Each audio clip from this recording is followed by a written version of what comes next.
Hi friends, welcome to Rasagula channel. நம்ம சேனல்ல இன்னைக்கு white sauce pasta எப்படி செய்யறதுன்னு பார்க்க போறோம். ரொம்பவே creamy-யான டேஸ்டான டிஷ் இது. இது செய்யிறதுக்கு ஃபர்ஸ்ட் நான் 200 கிராம் போல பாஸ்தா எடுத்துர்க்கேன். நீங்க எந்த மாதிரியான பாஸ்தா எடுத்தாலும் ஓகே. அந்த கவர்ல எவ்வளவு டைம் கொடுத்திருக்கோ அதுக்கு ஏத்த மாதிரி நீங்க இத வேக வெச்சுக்கோங்க. நான் ஃபர்ஸ்ட் இத 15 நிமிஷம் போல வேக வெச்சுக்கிறேன். தண்ணி நல்லா காஞ்சதும் பாஸ்தாவை சேர்த்துட்டு இதோட ஒரு 1/4 ஸ்பூன் அளவுக்கு உப்பு சேர்த்துக்கலாம். 15 நிமிஷம் ஆயிடுச்சு. இது வெந்திருச்சான்னு பார்க்கலாம். இந்த மாதிரி அழுத்தி விட்டீங்கன்னா தெரிஞ்சிரும். வெந்திருச்சு. ஸ்டவ் ஆஃப் பண்ணிட்டு தண்ணியை ஃபில்டர் பண்ணிடலாம். ஃபில்டர் பண்ணதே 1 டேபிள் ஸ்பூன் அளவுக்கு ஆயில் சேர்த்துக்கோங்க. அப்பதான் ஒன்னோட ஒன்று ஒட்டாது. ஆயில் சேர்த்து கலந்து விட்டுட்டு கொஞ்ச நேரம் அப்படியே ஆற விட்டுறலாம். நெக்ஸ்ட் நம்ம இந்த டிஷ்ஷை ரொம்பவே ஹெல்த்தியாக சேஞ்ச் பண்ணுறதுக்காக இது கூட கொஞ்சம் வெஜிடபிள்ஸ்லாம் சேர்த்துக்கலாம். ஒரு பேனில் 1 டேபிள் ஸ்பூன் பட்டர் சேர்த்துட்டு ஒரு சின்ன வெங்காயம் கட் பண்ணி வச்சுருக்கேன், அதை இதோட சேர்த்துக்கலாம். கொஞ்சமாக கேரட், கேப்சிகம் சேர்த்துக்கலாம். உங்களுக்கு வேறு ஏதாச்சும் வெஜிடபிள்ஸ் பிடிச்சதுனாலும் அதையும் சேர்த்துக்கோங்க. ரொம்ப நிறைய வெஜிடபிள்ஸ் சேர்க்க வேணாம், ஓரளவுக்கு சேர்த்தா போதும். இந்த டேஸ்ட்டும் கொஞ்சம் நல்லா கொடுக்கும், அதே சமயத்தில் ரொம்ப ஹெல்த்தியாகவும் கிடைக்கும். லைட்டாக ஒரு 3லேருந்து 4 நிமிஷம் போல் அந்த பட்டர்லேயே நல்லா வதக்கிட்டு தனியாக எடுத்து வச்சிடலாம். நெக்ஸ்ட்டு அதே பேனில் 1/2 டேபிள் ஸ்பூன் அளவுக்கு பட்டர் சேர்த்துருக்கேன். பட்டர் மெல்ட் ஆனதும் இதோட 1/2 ஸ்பூன் அளவுக்கு மைதா சேர்த்துக்கலாம்.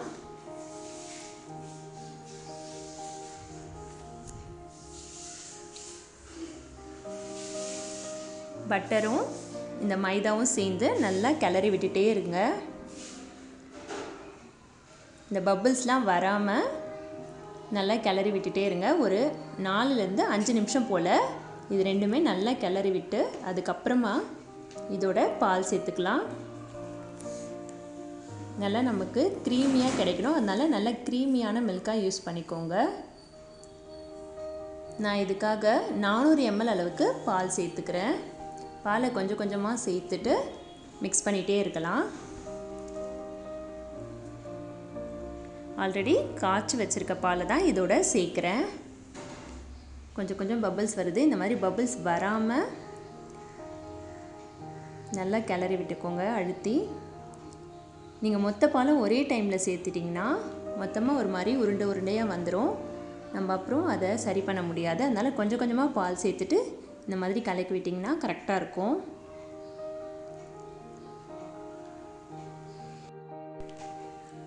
நான் ஒயிட் சாஸை மீடியம் ஃப்ளேமில் வச்சு தான் செஞ்சிட்ருக்கேன். ரொம்பவே ஹை ஃப்ளேமில் வைக்க வேணாம். கொஞ்சம் லைட்டாக பபிள்ஸ் வந்ததும் இதோட 1/2 ஸ்பூன் அளவுக்கு சர்க்கரை சேர்த்துக்கலாம். உங்களுக்கு ஸ்வீட் பிடிக்கும்னா இன்னும் கொஞ்சம் அதிகமாக கூட சுகர் சேர்த்துக்கோங்க. நெக்ஸ்ட்டு 1/4 ஸ்பூன் உப்பு சேர்த்துக்கலாம். ஆல்ரெடி பாஸ்தாவில் லைட்டாக உப்பு சேர்த்துருக்கோம், அதனால் அதுக்கேற்ற மாதிரி சால்ட்டும் சுகரும் ஆட் பண்ணிக்கோங்க. உங்களுக்கு இன்னும் சீஸியாக வேணும்னா இந்த டைமில் நீங்கள் சீஸ் ஆட் பண்ணலாம். நான் சீஸ் எதுவுமே ஆட் பண்ணல. உங்களுக்கு வேணும்னா இந்த டைமில் நீங்கள் ஆட் பண்ணிக்கோங்க. சாஸ் ரெடி ஆகிடுச்சு, நல்லா திக்காக வந்துடுச்சு. இந்த டைமில் நம்ம சாட்டே பண்ணியிருக்க எல்லா வெஜிடபிள்ஸையும் இதில் ஆட் பண்ணிடலாம். இந்த வெஜிடபிள்ஸ் எல்லாம் இதோட நல்லா மிக்ஸ் பண்ண அப்புறமா ஃபைனலாக பாஸ்தா சேர்த்துட வேண்டியதான். நம்ம ஆல்ரெடி வேக வச்சுருக்கோம் இல்லையா, அந்த பாஸ்தாவை சேர்த்துடலாம். பார்த்திங்களா, நம்ம எண்ணெய் போட்டு கலக்கி வச்சதுனால பாஸ்தா ஒன்றோடு ஒன்று ஒட்டலை, தனித்தனியாக வருது. இது எல்லாத்தையும் சேர்த்துட்டு கிளறி விட்டுடலாம். நம்ம இந்த பாஸ்தாவில் எந்த ஒரு காரமும் இன்னும் சேர்க்கலை. இந்த டைமில் உங்களுக்கு தேவைன்னா லைட்டாக பெப்பர் சேர்த்துக்கலாம். நான் இதுக்கு பெப்பர் ஆட் பண்ணல.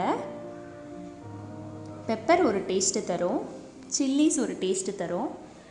ஸோ நான் சில்லி ஃப்ளேக்ஸ் தான் ஆட் பண்ணியிருக்கேன். எனக்கு அந்த ஃப்ளேவர் தான் ரொம்ப பிடிக்கும். ஸோ நான் ஒரு அரை ஸ்பூன் அளவுக்கு சில்லி ஃப்ளேக்ஸ் ஆட் பண்ணிக்கிறேன். உங்களுக்கு பிடிச்சா பெப்பர் கூட ஆட் பண்ணிக்கலாம். அரை ஸ்பூன் மிக்ஸ்டு ஹெர்ப்ஸ் ஆட் பண்ணிக்கிறேன். 1/4 ஸ்பூன் ஒரிகானோ. எல்லாத்தையும் சேர்த்துட்டு ஒரு 5 மினிட்ஸ் அப்படியே இந்த க்ரீம்லாம் லைட்டாக கொஞ்சம் ட்ரை ஆகிற அளவுக்கு சிம்லேயே வச்சிடலாம். எல்லாத்தையும் கிளறி விட வேண்டியதுதான். சூப்பரான ஒயிட் சாஸ் பாஸ்தா தயார். காரமே இல்லாமல் ரொம்ப க்ரீமியாக இருக்கிறதுனால குழந்தைங்களுக்கெலாம் இந்த டிஷ் ரொம்பவே பிடிக்கும். ஸோ உங்கள் வீட்டில் கண்டிப்பாக ட்ரை பண்ணி பாருங்கள்.